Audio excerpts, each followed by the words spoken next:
Salut, donc dans cette vidéo je vais vous montrer comment je procède pour la vidange des freins Shimano notamment. Donc là mon disque avant, disque plaquette c'est mort, donc je vais procéder à l'échange de disque et plaquette.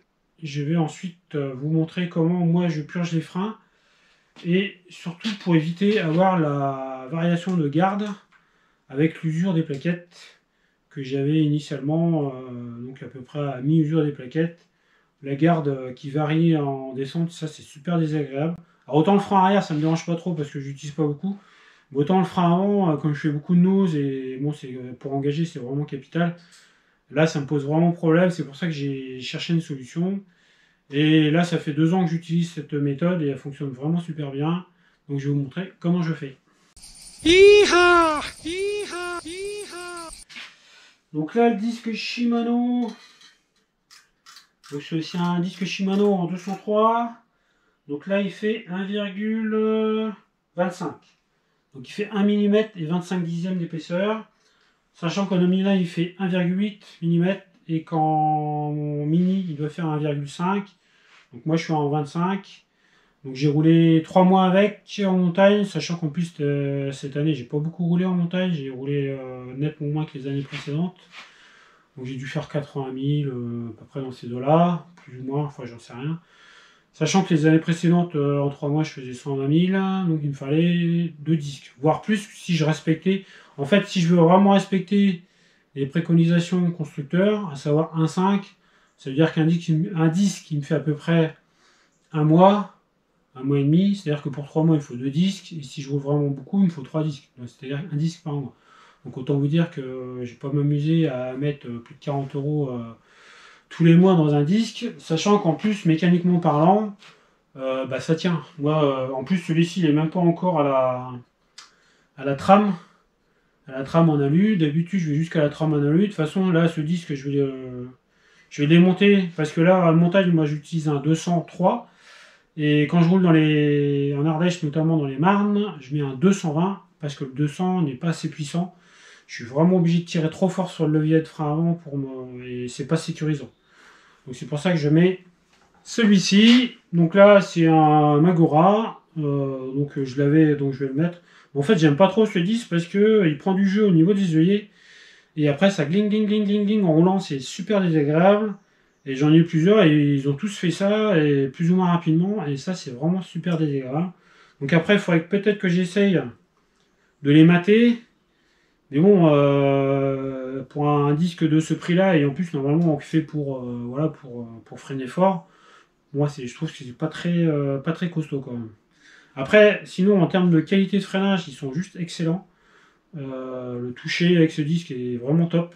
Ça freine vraiment très fort, sur le mouillé, tout ça, sur sec, c'est vraiment très bien. Là, je vais mettre des plaquettes métalliques dessus. Les galfères violettes sont pas mal, je pense que c'est un peu métal ou semi-métal, je sais pas trop, mais je sais que j'en avais une paire, le toucher était vraiment bon. J'ai une galfère noire, donc là, le toucher était bon, mais alors elles sont usées à une vitesse pas possible. Et là, j'ai d'autres couleurs, je vais essayer les autres couleurs. Alors, le souci, quand on a un disque usé comme celui-ci, déjà, il est pas usé de manière uniforme, il est creusé. C'est pas plat, c'est vraiment creusé. Donc quand le disque est usé, il a une certaine forme, et lorsque les plaquettes sont usées, et que vous les changez, vous mettez des neuves, forcément, si le disque il est comme ça, et la plaquette est droite, au début, les premiers freinages sont vraiment pas... Donc là, le rodage est beaucoup plus long, et c'est un petit peu problématique. C'est vrai que ça c'est un petit peu embêtant quand on use vraiment les disques jusqu'au bout. C'est qu'à chaque fois qu'on change de plaquette, il y a un rodage qui est vraiment assez long. Alors moi j'essaye de limer un petit peu le bord des plaquettes pour éviter d'avoir tout ce rodage à faire. Mais même en faisant ça, ça prend quand même un certain temps. Donc là j'ai démonté ma roue pour changer le disque. J'ai démonté l'étrier pour mettre un adaptateur, donc pour passer en disque 220, et je vais démonter les plaquettes. Et ensuite, pour pousser les pistons, je vais déjà ouvrir la vis freestock. Donc c'est la petite vis qui est sur le mètre-cylindre. Donc je suis pas sûr qu'il y ait sur tous les modèles. Je sais que sur XTR, XT, elle est là et puis on peut la desserrer. mais je crois que sur DA et SLX, je suis pas sûr. Je crois que déjà sur DA, il n'y en a pas du tout. Et sur la SLX, il y en a, mais elle est tellement dure que. Bah, sur XT et XTR et Saint, de toute façon, elle est présente et on peut la desserrer. Alors pourquoi j'utilise la vis Freestock? Bah, tout simplement, quand j'ai cherché une solution à mon problème de garde dû à l'usure des plaquettes ou disques, la vis du mètre cylindre qui était enlevée, je voyais le niveau de liquide. Et je me suis amusé à desserrer et à resserrer la vis, cette vis, donc la Freestock, et je voyais le niveau de liquide à l'intérieur monter ou descendre suivant que je desserrais ou serrais la vis. Je dis bon bah là il y a forcément une relation. Parce que normalement cette vis là elle est pour régler l'attaque je crois, les plaquettes. Mais bon, ça par contre je sais pas trop si c'est vraiment efficace. Par contre une chose qui est sûre c'est que si vous serrez la vis, bah, vous voyez le niveau du liquide dans le mètre cylindre qui augmente. Donc ça veut dire que elle prend une place dans le volume du liquide dans le mètre cylindre. Quand les plaquettes s'usent ou les disques s'usent, le volume ici diminue puisqu'il va compenser l'usure des plaquettes. Et bien on peut justement compenser l'usure de cette perte de liquide, enfin c'est pas une perte, mais ce déplacement de liquide via cette vis. Comme ça le niveau de liquide ici reste constant. Et la garde reste constante. Après je joue également avec la vis ici d'attaque. En fait, jusqu'à à peu près la moitié des plaquettes, la garde est toujours similaire. Et quand je commence à sentir un petit peu une garde qui est un peu changeante, je resserre ici la vis. Ça c'est bon pour un petit moment. Et après, je sens que la garde est un petit peu plus, la garde est plus longue. Et là, je rattrape ici avec la molette et du coup, comme ça, j'ai toujours la même attaque, la même course de levier au niveau de mon frein. Et ça, moi, c'est vraiment important pour moi. Parce que quand vous faites des freinages, vous n'avez pas besoin de rouler vite pour avoir des bons freins. Moi, je roule doucement. Par contre, je fais des pentes comme ça. Et si je me loupe, bah, bien souvent, il y a du vide derrière. Donc, j'ai pas le droit de tomber, quoi. Et là, le frein avant, c'est juste super important. Là, pas plus tard qu'hier, j'ai roulé justement avec le disque en 220. Et en plus, bon, les plaquettes étaient un peu usées. Et puis, moi, elles sont pas folles.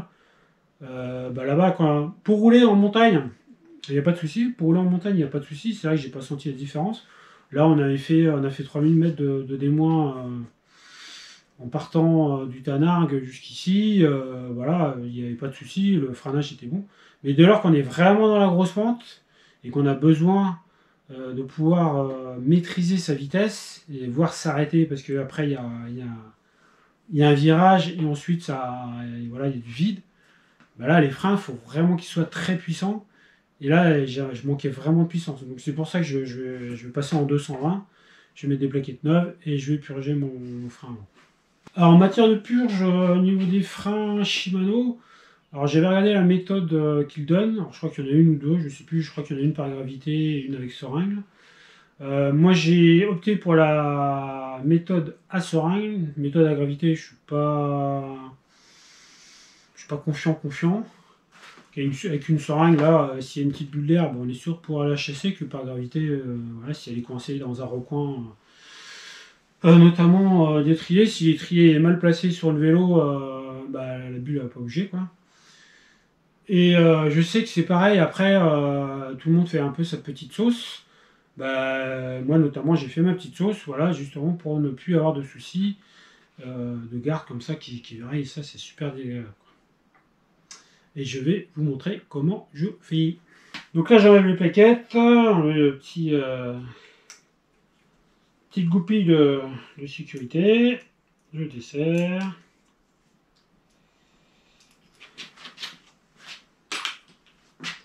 Donc là c'est un étrier Saint, donc 4 pistons,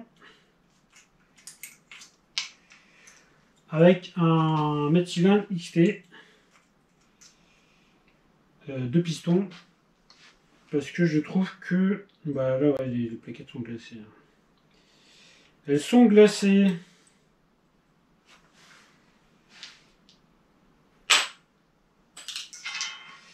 que je trouve que le 2 pistons, alors en théorie c'est pareil, mais je trouve que dans les faits, il y a quand même une meilleure attaque avec ce mètre cylindre que le Z d'origine.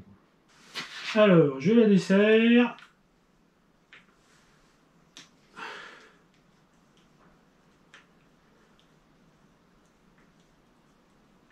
Voilà.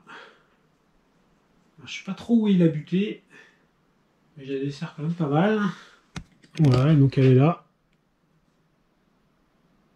Voilà, desserrée de 5 bons millimètres. Là, je vais desserrer le petit capuchon sur le mètre cylindre. Tac. Voilà. Hop. La petite vis, je la mets là. Le mètre cylindre, je mets à peu près à l'horizontale. Donc moi, mes colliers de mètre cylindre sur le sein, je serre vraiment pas très fort. Suffisamment pour qu'au freinage, bah, il ne bouge pas. Pas suffisamment fort pour qu'en cas de chute, la poignée puisse tourner. Jusqu'à présent, ça fait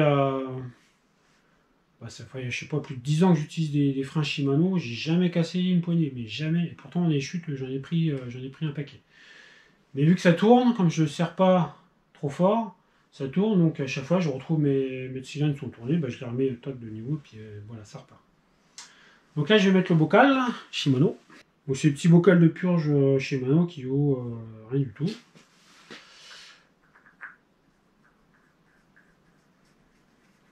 Je le serre, j'enlève le petit bouchon, je laisse dedans mais non bouchonné. Et là je vais pouvoir repousser mes pistons. Mes pistons.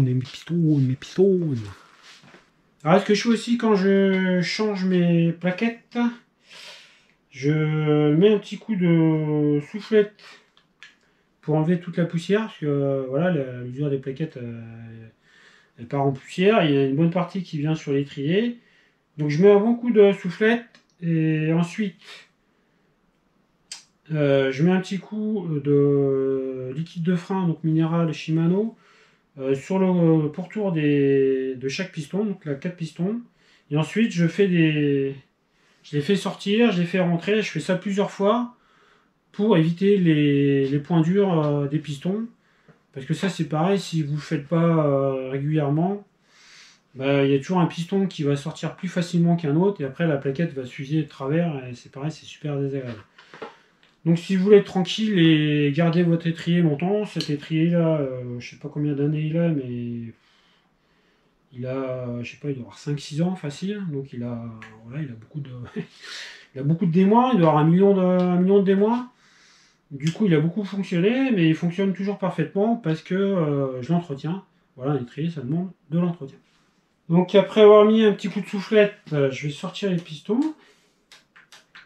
Un peu plus. Voilà. Alors pour repousser les pistons, moi j'aime bien faire ça avec cette clé là, parce que c'est une clé avec des becs assez fins et assez longs. Et du coup je fais piston par piston, et parce que là ce sont des pistons en céramique, donc il faut faire très attention. Si on prend un mauvais appui, il peut rapidement casser. Donc je prends bien au centre du piston, et tac, là ça rentre vraiment parfaitement. Parce que si le piston n'est pas bien, si on prend appui un peu sur un côté, bah, il s'arc-boute et du coup ça coince et c'est pas bon, quoi. Alors que là comme ça va vraiment super bien. Donc je ressors. Et là je vais mettre une petite goutte d'huile, donc minérale, frein Shimano. Donc voilà, le l'huile propre Shimano. Donc je vais prendre une petite goutte. Et je vais remettre sur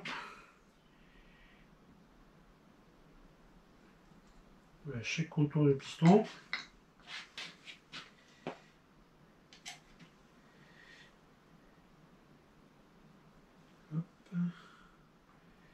C'est pas grave d'en mettre à côté de toute façon.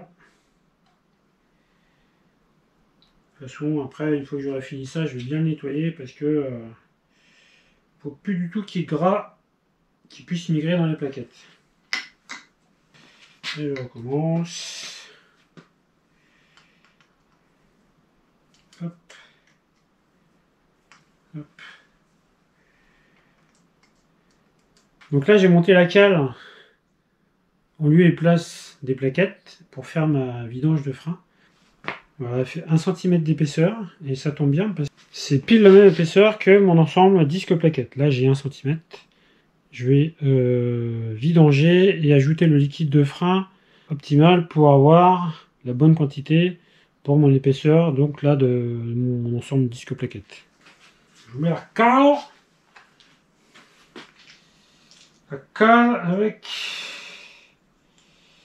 petit machin pour la maintenir. Dans l'autre sens, c'est mieux. Voilà, donc là la cale, je vais pouvoir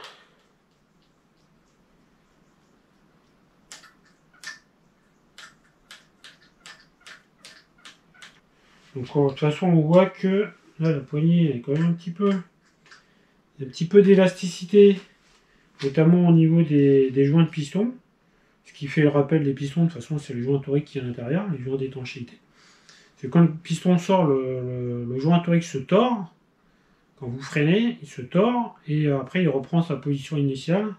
C'est lui qui rattrape les... Et donc là, je vois que même en rapprochant au maximum, j'aurai toujours du jeu, ce qui me permettra d'avoir un jeu de fonctionnement. Voilà, que les plaquettes ne viennent pas en appui sur le disque en permanence au roulage. Donc ça, c'est juste parfait. Et maintenant, on va procéder à la vidange. Donc pour faire la vidange, il me faut une seringue avec un embout, une clavée de 7 et du liquide de frein. Donc 9. Donc là, ce que je vais faire, c'est que je vais remplir ma seringue de liquide de frein à fond. Mais ce qu'il faut, c'est surtout qu'il n'y ait plus du tout de bulle d'air dedans. Parce que moi, je pousse par le bas au niveau de l'étrier. Donc c'est pour ça que donc je chasse tout l'ancien liquide de frein dans le bocal en haut. Et dès lors que le liquide là il va être tout noir, et dès lors que je commence à voir qu'il est rose, bah là je pousse encore un peu, et une fois qu'il est bien propre, bah là j'arrête. Et là je tire un tout petit peu pour bien m'assurer qu'il n'y a plus du tout de bulle d'air dans le circuit, et là c'est fini. Donc c'est très rapide, c'est simple et c'est fiable à 100%. Donc là j'aspire. Voilà, je remplis.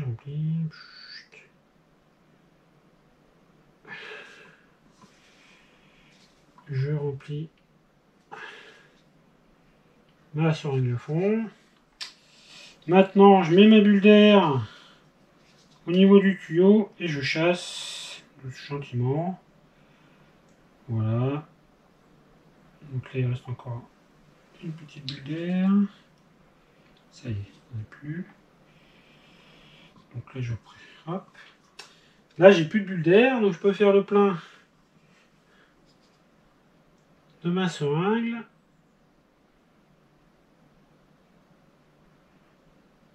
Voilà. Donc là, j'ai pas de bulle d'air, c'est certain. Donc là, ma seringue est prête. J'ai pas d'air dedans. Donc pour m'assurer, lors de la connexion de la durite à la vis de purge, qu'il n'y ait pas d'air qui rentre dedans, je vais exercer une très légère pression sur le piston de la seringue pour faire sortir le liquide, et qu'ici, quand je rentre dedans, je suis sûr qu'il n'y ait pas d'air. Voilà. Tac. Ensuite, j'ouvre ma vis de purge et je pousse. Donc je pousse doucement. Donc là, je vois le liquide en haut, donc qui est bien noir, qui monte.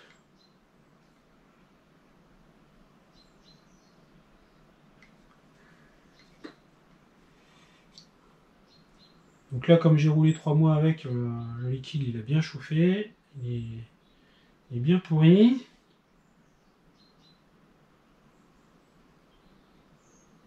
Voilà. Donc là, je vais arriver quasiment à avoir le bocal plein. Donc là, j'arrête, je ferme. Je ferme ma vis de purge. Je fais attention. Tac, que ma seringue ne tombe pas. Et je vais... Donc je ferme. J'ai fermé le petit bocal. Et donc là, on peut voir que le liquide est bien noir, mais vraiment noir, bien opaque, bien pourri.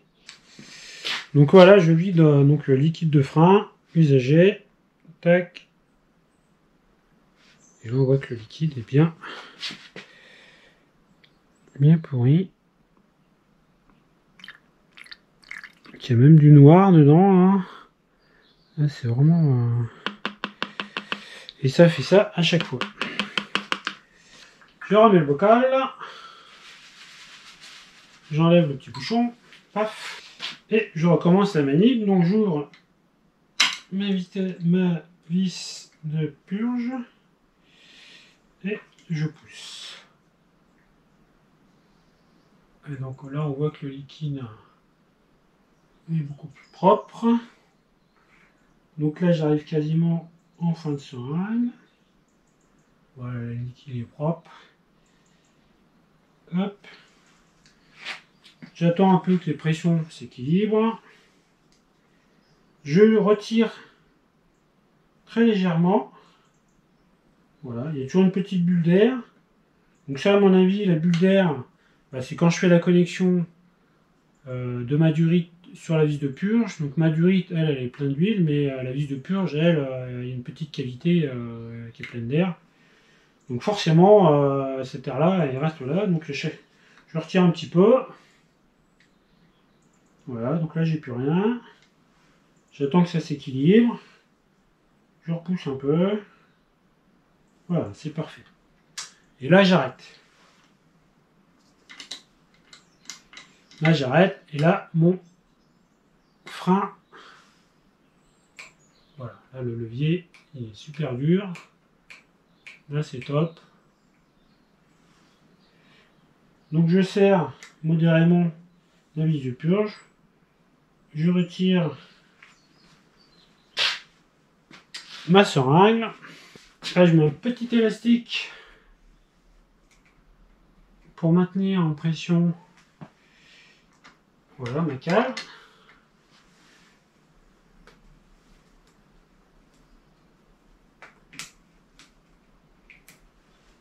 Tac. Donc là, ça freine. Parfait. Là, je retire mon bocal que je ferme.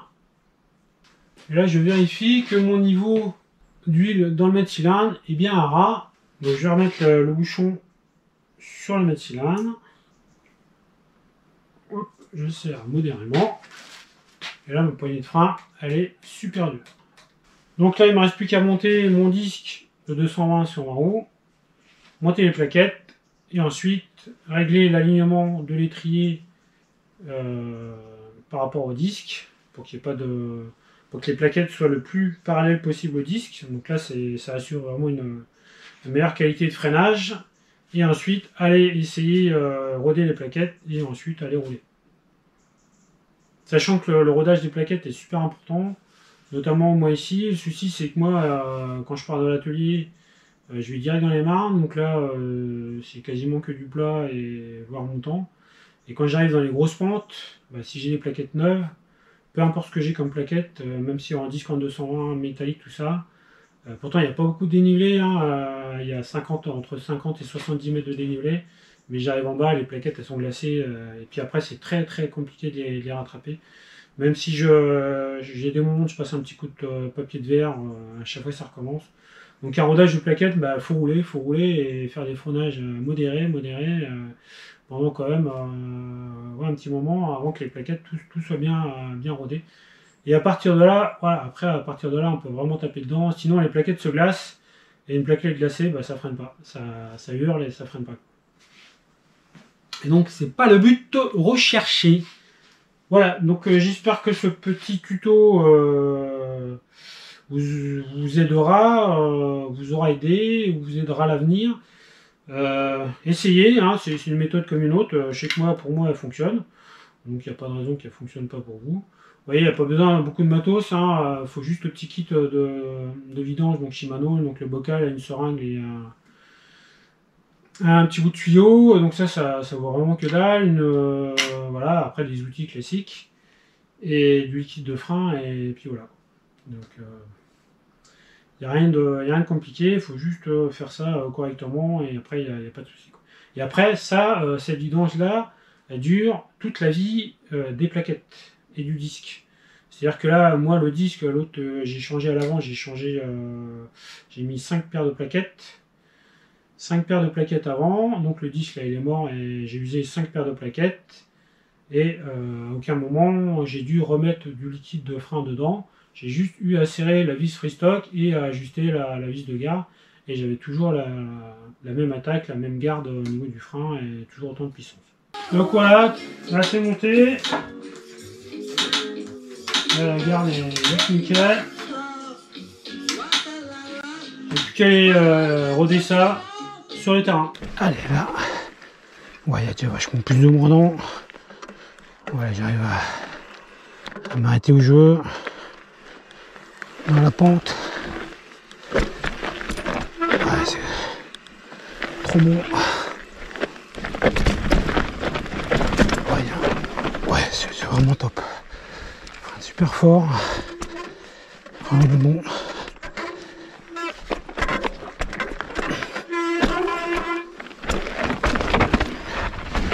Alors là, je vais passer par là. Hop, ya, trop. Allez, tester celle-là.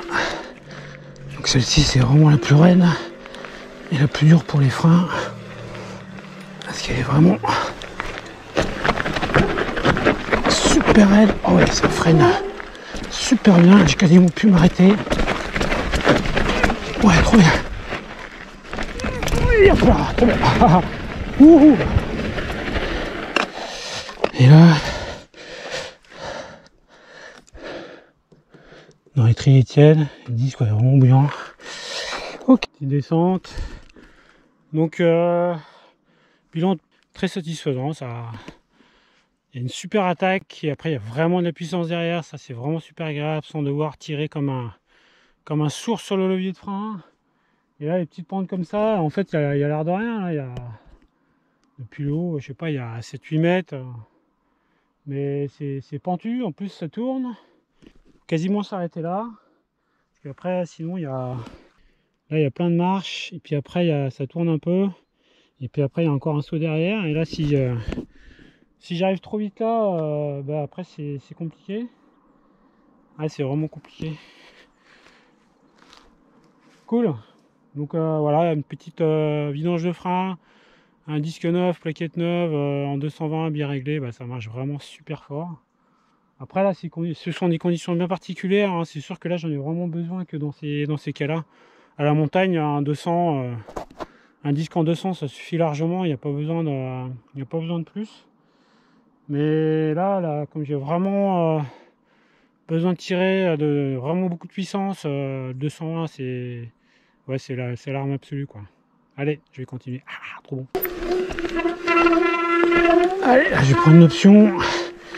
C'est quand même assez compliqué en bas. C'est un gros plongeon et un gros virage en bas. Donc là l'entrée est similaire.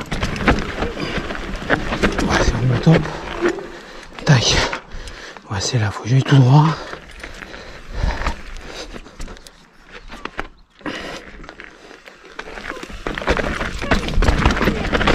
Waouh.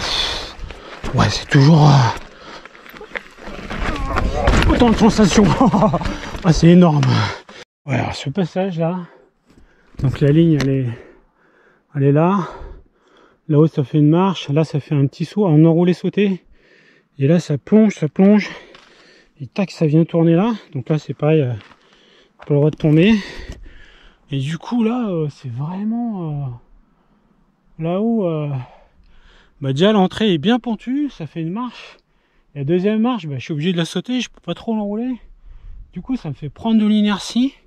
Et dès que j'ai ma roue avant qui touche le sol, là, bah, je prends le frein avant, je tire comme un dingue, parce que sinon j'arrive là, et là, bah là c'est vraiment pentu.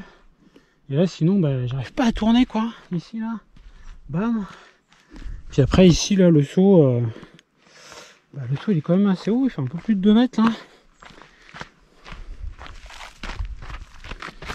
Ah, il fait quand même, c'est déjà bien pentu ici, et puis de là avec la récep ici là il y a, ouais, il y a plus de 2 mètres là, ici là, c'est vraiment, ouais, ça fait un bon gros saut quand même. Puis là c'est pareil, bon, il est simple, mais par contre si tu tapes, là, je mets tout à fond là, je mets tout à fond. Là c'est vraiment top. Mais là ici là, la ligne là, elle est vraiment énorme. C'est énorme, énorme, énorme. Ah, j'adore. Allez, je change de côté. Donc la face sud, le terrain est pas tout à fait le même. Là c'est plus de la gravette fuyante, de la barne. Tac. Voilà, le frein avant, un passage comme ça, c'est vraiment capital pour être super précis, bien maîtriser sa vitesse. Donc là, ça va engager un peu là, un peu beaucoup même. Yes. Oh là, le frein, c'est confortable. Le frein avant, là, quand ça freine, ça mord. Ça permet vraiment d'être relax sur ses appuis.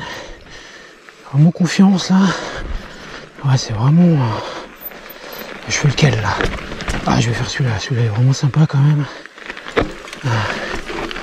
Petit saut. Un petit saut. Quand même gros aussi. Il va faire plus de 2 mètres aussi celui-là. Oh, c'est trop bon.